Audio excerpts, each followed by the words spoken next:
বাংলাদেশে আল কায়দার আস্তানা ও জাতিসংঘের যে রিপোর্ট এবং তাতে ভারতের সম্ভাব্য সার্জিক্যাল স্ট্রাইকের একটি আইনি বৈধতাকেই পাওয়া গেল। ভারত কি এই জাতিসংঘের রিপোর্টকে ব্যবহার করে বাংলাদেশের উপর কোনো ধরনের সার্জিক্যাল স্ট্রাইক বা এই জঙ্গি আস্তানাতে হামলা করতে পারে, সেই শঙ্কা এখন আমাদের সামনে। জাতিসংঘের নিরাপত্তা পরিষদের ৩৮তম মনিটরিং টিমের এই বিস্ফোরক প্রতিবেদনে আল Qaeda in the Indian subcontinent এর বাংলাদেশে আস্তানা তৈরির প্রচেষ্টার তথ্য প্রকাশিত হয়েছে। ২০২৫ সালে দিল্লিতে লালকেল্লায় হামলা নেপথ্যে এই AQIS এর ভূমিকার স্বীকৃতি এবং ভূ রাজনৈতিকভাবে বাংলাদেশের সীমান্ত ও নিরাপত্তা ঝুঁকিতে এখন কিন্তু সম্পূর্ণরূপে বাংলাদেশ। ইউনূস পরবর্তী বিএনপি, জামাত এবং এনসিপি বলয়ের নিরাপত্তা যে ব্যর্থতা এবং জঙ্গি উত্থানের যে বাস্তবতা এবং এর ফলে ভারতের কাছ থেকে এক সম্ভাব্য সামরিক সার্জিক্যালের পদক্ষেপে আইনি বৈধতা এখন বাস্তবভাবে রূপ নিয়েছে। দক্ষিণ এশিয়ার ভূ রাজনীতি এবং বাংলাদেশের জাতীয় নিরাপত্তার ইতিহাসে সবচেয়ে ভয়াল এবং উদ্বেগজনক একটি আন্তর্জাতিক নথির বা অবস্থার আমরা আলোচনা করতে যাচ্ছি দর্শক। ১০ আগস্ট ২০২৬ জাতিসংঘের নিরাপত্তা পরিষদের analytical support and sanction monitoring team analytical support and sanction monitoring team দর্শক, স্যাংশন মনিটরিং টিম এটা মনে রাখবেন। তাদের ৩৮তম প্রতিবেদনে আনুষ্ঠানিকভাবে প্রকাশ করেছে, বিশ্বজুড়ে যেখানে সন্ত্রাসবাদের বৈশ্বিক মাত্রা অপরিবর্তিত রয়েছে বলা হচ্ছে, ঠিক সেখানে দক্ষিণ এশিয়া এবং সাহেল অঞ্চলে বাংলাদেশ আন্তর্জাতিক জঙ্গিবাদের বিস্তার এক ভয়ঙ্কর রূপ ধারণ করেছে। আর এই আন্তর্জাতিক নথিতে সবচেয়ে বিস্ফোরক তথ্যটি হলো আন্তর্জাতিক নিষিদ্ধ ঘোষিত জঙ্গি সংগঠন আল কায়দা the in the Indian subcontinent আফগানিস্তানের দক্ষিণ পূর্বাঞ্চলে সক্রিয় থাকার পাশাপাশি বাংলাদেশকে ঘাঁটি হিসেবে ব্যবহার করে সেখানে স্থায়ী অপারেশনাল সেল এবং আস্তানা গড়ার জোর প্রচেষ্টা চালাচ্ছে এই আল কায়দা। দর্শক, চিন্তা করে দেখুন, আন্তর্জাতিক সম্প্রদায় যখন জাতিসংঘের নিরাপত্তা পরিষদের টেবিলে বসে বলছে যে বাংলাদেশে আল কায়দার আস্তানা গড়েছে, তখন ঢাকার নীতি নির্ধারকরা কি করছেন?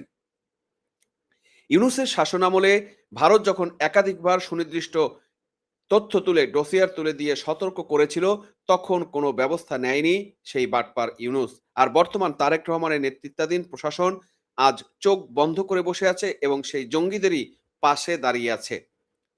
সুপ্রিয় দর্শক, আজকের আমরা দেখাবো জাতিসংঘের এই রিপোর্ট কিভাবে ভারতের জন্য বাংলাদেশে অবস্থিত জঙ্গি আস্তানাগুলোতে সার্জিক্যাল স্ট্রাইক বা হামলা চালিয়ে তা ধ্বংস করার আন্তর্জাতিক এবং সামরিক বৈধতা এনে দিচ্ছে। বিস্তারিত আলোচনায় যাচ্ছি, ভিডিওটি শেষ পর্যন্ত দেখুন, কারণ আজকে আমরা এটার আদ্যোপান্ত নিয়ে আপনাদের সাথে আলোচনা করার চেষ্টা করব যে ভয়ঙ্কর যে ব্যাপারটা আমাদের সামনে আসছে। জাতিসংঘের এই প্রতিবেদনে ঠিক কি বলা হয়েছে তা তথ্যের ভিত্তিতে ভেঙে ভেঙে বোঝা যাক। এই প্রতিবেদনটি তৈরি করেছে নিরাপত্তা পরিষদের বিশেষায়িত ১০ বিশেষজ্ঞের টিম, যারা প্রতি ৬ মাস পর পর এই আইএসআইএল, আল কায়দা এবং তাদের সহযোগীদের গতিবিধি পর্যবেক্ষণ করে। ২০২৫ সালের ১৬ ডিসেম্বর থেকে ২০২৬ সালের ৯ জুন পর্যন্ত তথ্য বিশ্লেষণ করে দেখাচ্ছে এই AQIS যেটা, মানে এই অঞ্চলে যে আল কায়দা আগের মতো বিচ্ছিন্ন কোনো দুর্বল সংগঠন বা দল এখন আর নয়। তারা এখন ছোট ছোট স্বাধীন সেল, শক্তিশালী লজিস্টিক এবং কৌশলগত আর্থিক নেটওয়ার্ক গড়ে তুলছে। এটা একটা ভয়ঙ্কর দিক। দর্শক, স্ক্রিনে আমি জাতিসংঘের সেই রিপোর্টটা আপনাদের সামনে একটু দেখানোর চেষ্টা করলাম। সবচেয়ে চাঞ্চল্যকর বিষয় হলো ২০২৫ সালের ১০ই নভেম্বর দিল্লির লালকেল্লার সামনে যে মর্মান্তিক গাড়ি বোমা বিস্ফোরণ ঘটেছিল, যেখানে ১১ থেকে ১৫ জন নিরীহ মানুষ বা নাগরিক প্রাণ হারিয়েছিলেন। জাতিসংঘের এই ৩৮তম প্রতিবেদনের আনুষ্ঠানিকভাবে সেই হামলার পিছনে AQIS এর বা আল কায়দার সরাসরি সম্পৃক্ততা নিশ্চিত করেছে। ভারতের এনআইএ ফরিদাবাদে আল ফালা বিশ্ববিদ্যালয়ের সাবেক শিক্ষক ওমর উন নবী সহ যাদের বিরুদ্ধে চার্জশিট দিয়েছিল, জাতিসংঘ সেই আন্তর্জাতিক তথ্যকে স্বীকৃতি দিল আজকে। এ থেকে স্পষ্ট হয় AQIS এর ভারতের প্রাণকেন্দ্রে বড় ধরনের হামলা চালিয়ে এখন বাংলাদেশকে তাদের নিরাপদ আশ্রয়স্থল বা সেফ হ্যাভেন হিসেবে ব্যবহার করার ছক কষছে। তারা বাংলাদেশের আভ্যন্তরীণ রাজনৈতিক অস্থিরতা এবং প্রশাসনিক দুর্বলতাকে কাজে লাগিয়ে এখন থেকে সমস্ত দক্ষিণ এশিয়া নিজেদের নেটওয়ার্ক পরিচালনা করতে চায় বলে বিভিন্নভাবে জানা গিয়েছে।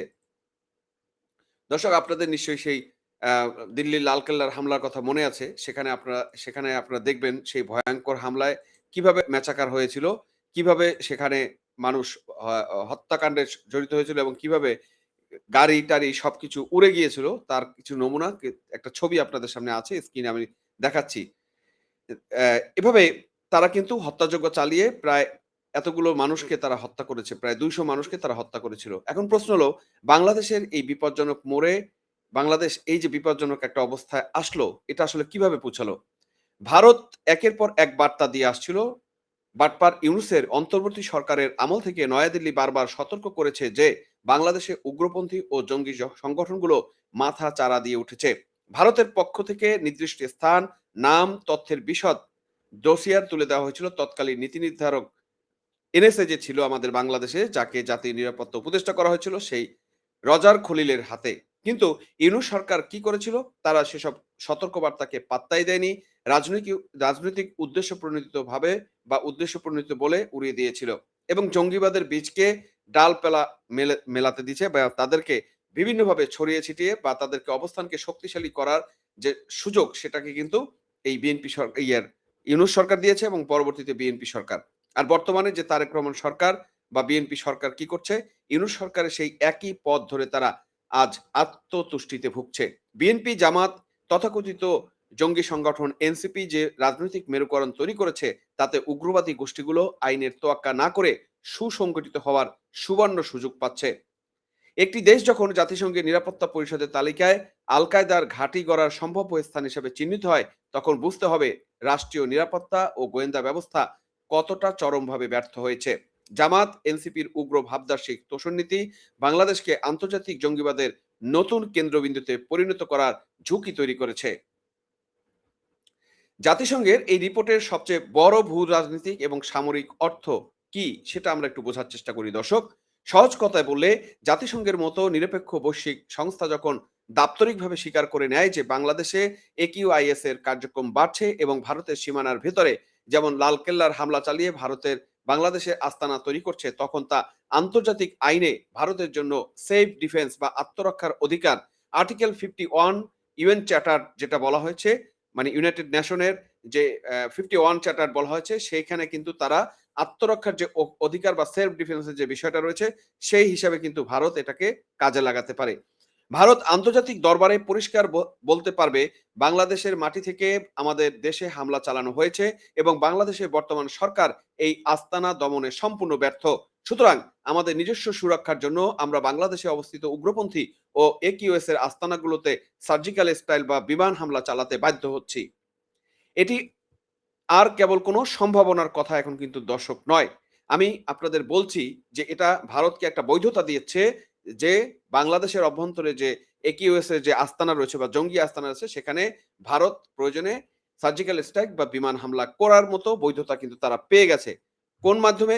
ইউএন এর যে আর্টিকেলস 51 রয়েছে, সেই ইউএন চার্টার অনুযায়ী কিন্তু তারা পারবে। দর্শক, যেটা বললাম, যদি বাংলাদেশ সরকার নিজের সীমানা থেকে একিউএস এর ও জঙ্গি আস্তানা উপড়ে ফেলতে না পারে, তবে ভারত যে কোনো মুহূর্তে সীমান্ত পার হয়ে সুনির্দিষ্ট লক্ষ্যে বিমান হামলা বা ড্রোন হামলা চালাবে এবং আন্তর্জাতিক সম্প্রদায়, বিশেষ করে জাতিসংঘ এবং মার্কিন যুক্তরাষ্ট্র ভারতকে বাধা দেওয়ার কোনো আইনি ভিত্তি পাবে না। জাতিসংঘের রিপোর্টে আরেকটি ভয়ঙ্কর তথ্য তুলে আনা হয়েছে, যা পুরো বিশ্বকে নাড়িয়ে দিয়েছে। রিপোর্টে বলা হয়েছে আল কায়দা এবং একিউএস এর উভয় বহুদিন ধরে রাসায়নিক এবং জৈবিক অস্ত্র, মানে কেমিক্যাল এবং বায়োলজিক্যাল যে উইপেন আছে, সেটা তৈরি করার চেষ্টা করছে। যদিও প্রযুক্তিগতভাবে জটিলতায় তারা এখনো পুরোপুরি সফল হয়নি, তবে ভারতে একজন চিকিৎসকের মাধ্যমে রাইসিন নামে ভয়াল বিষ তৈরির চক্রান্ত ইতিমধ্যে কিন্তু উন্মোচিত করেছে।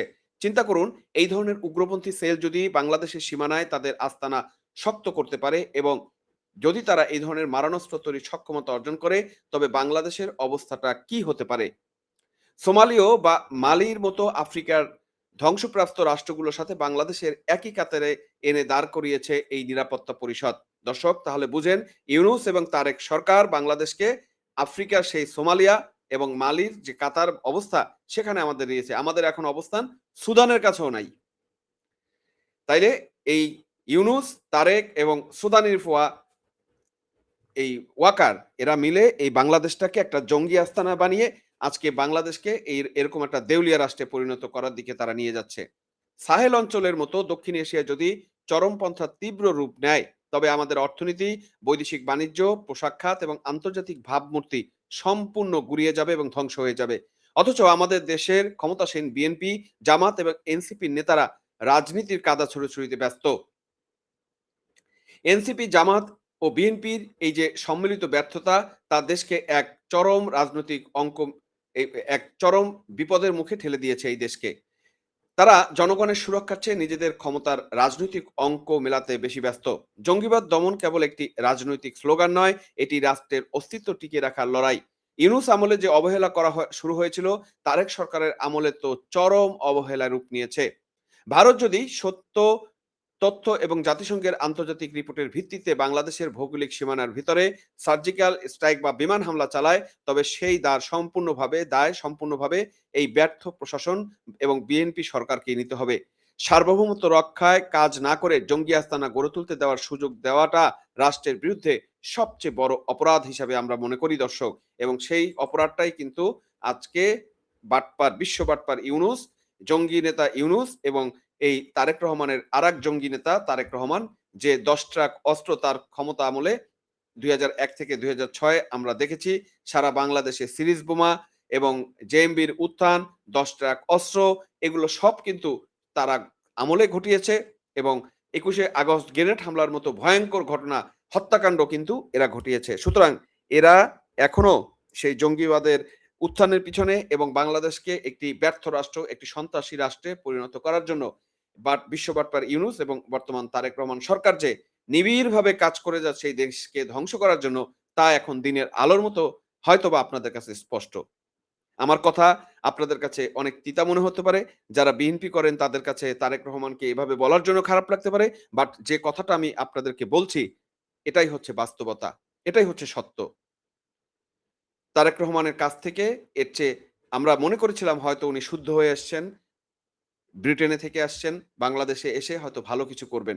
ভালো কিছু নমুনা দেখাবেন। কিন্তু আমরা অত্যন্ত দুঃখের সাথে বলছি যে তার কাছ থেকে সে ধরনের কোনো কিছুই আমরা লক্ষ্য করছি না এবং পাচ্ছি না। গত ৬ মাস ৭ মাস দেখার পরে আসলে এটা হতাশা ছাড়া অন্য কিছুই আমি দেখছি না। দর্শক, এখন সর্বশেষে এসে অত্যন্ত স্পষ্ট ভাষায় আমি বলতে চাই, জাতিসংঘের নিরাপত্তা পরিষদের ৩৮তম মনিটরিং রিপোর্টে বাংলাদেশের জন্য কোনো সাধারণ সতর্কবার্তা নয়। এটি একটি চূড়ান্ত বিপদ সংকেত।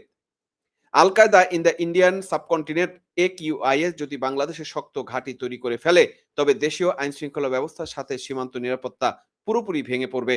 ভারত তাদের জাতীয় সুরক্ষার স্বার্থেই হামলা করতে পিছপা হবে না এবং এটা এখন দিনের আলোর মতো বাস্তবতা। দর্শক, এই যখন অবস্থা এবং এই রিপোর্ট, আমার কাছে ধারণা ভারতের সরকার বা গোয়েন্দা সংস্থারা আগে থেকেই জানতো এবং সেই তথ্যগুলো নিয়ে যখন বাংলাদেশে তারেক রহমানের সামনে এবং বাংলাদেশের এনএসএ এখন যে আছে তাদের সামনে, স্বরাষ্ট্রমন্ত্রীর সামনে ফেলেছে এবং বলছে, তোমরা যদি আমার কথা না শোনো, তাহলে আমাদের কথা না শোনো, তাহলে আমরা তোমাদের এখানে সার্জিক্যাল স্ট্রাইক করতে বাধ্য হব, বিমান হামলা করতে বাধ্য হব এবং এদেরকে ধ্বংস করতে বাধ্য হব। আমার কাছে মনে হয় তারেক রহমান সরকার এখন নিজেদের গা বাঁচাতে শেষ পর্যন্ত বাধ্য হচ্ছে এবং সামনে বাধ্য হবে এই জঙ্গিদের বিরুদ্ধে। অলরেডি আমরা সেটা নমুনা দেখা শুরু করেছি যে কিছুটা কর্মকাণ্ড শুরু হয়েছে। তবে বাংলাদেশ এখন যে পজিশনে আছে, সেক্ষেত্রে ভারতের কাছে বৈধ যে অস্ত্র এখন হাতে এসেছে, তাতে তারেক রহমান সরকারকে তাদের যেকোনো কথা শুনতে হবে এবং সেটা বাধ্য। সেটা দিনের আলোর মতো স্পষ্ট। দর্শক, এখনই সময় প্রশাসনকে এই ঘুম থেকে জেগে উঠতে হবে। জঙ্গিবাদের বিরুদ্ধে শূন্য সহনশীলতা, জিরো টলারেন্স নীতি বজায় রেখে সুনির্দিষ্ট অভিযান চালাতে হবে। তা না হলে ইতিহাসের দায়ভার এবং ভূ রাজনৈতিক পরিণতি অত্যন্ত ভয়াবহ হতে বাধ্য। জাতিসংঘের এই রিপোর্ট এবং ভারতের সম্ভাব্য পদক্ষেপকে আপনারা কি মনে করছেন? বাংলাদেশ সরকারের কি উচিত অবিলম্বে ভারতের দেওয়া সেই ডোসিয়ার অনুযায়ী করা অভিযান চালানো এবং জঙ্গিদের নির্মূল করা, নাকি তাদেরকে পৃষ্ঠপোষকতা করা? আপনার অভিমত অবশ্যই আমাদের কমেন্ট বক্সে লিখে জানাবেন। ভিডিওটি গুরুত্বপূর্ণ মনে হলে লাইক দিন এবং চ্যানেলটি সাবস্ক্রাইব করে আমাদের সাথে থাকুন। দেশের সুরক্ষার স্বার্থে সত্য ছড়িয়ে দিতে শেয়ার করুন। দর্শক, বিদায় নিচ্ছি। তবে বিদায়ের আগে একই বার্তা দিতে যাচ্ছি। এই ধরনের ঘটনা যখন আরো বলা হয়, তখন এই বার্তাটা আরো স্পষ্ট করে দিতে হয়। আপনার ঘরে যদি শিশু সন্তান থাকে, বিশেষ করে মেয়ে শিশু সন্তান, আপনার ঘরে যদি টিনেজার ছেলে-মেয়ে থাকে এবং মুরুব্বিরা থাকেন, তাদেরকে বিএনপি, জামাত, এনসিপি জঙ্গিদের হাত থেকে নিরাপদ রাখুন এবং সাবধানে রাখুন। কারণ একবার এই পথে যদি কেউ পা বাড়ায়, আপনার ফ্যামিলিটাই ধ্বংস হয়ে যাবে। ধন্যবাদ সবাইকে সাথে থাকার জন্য।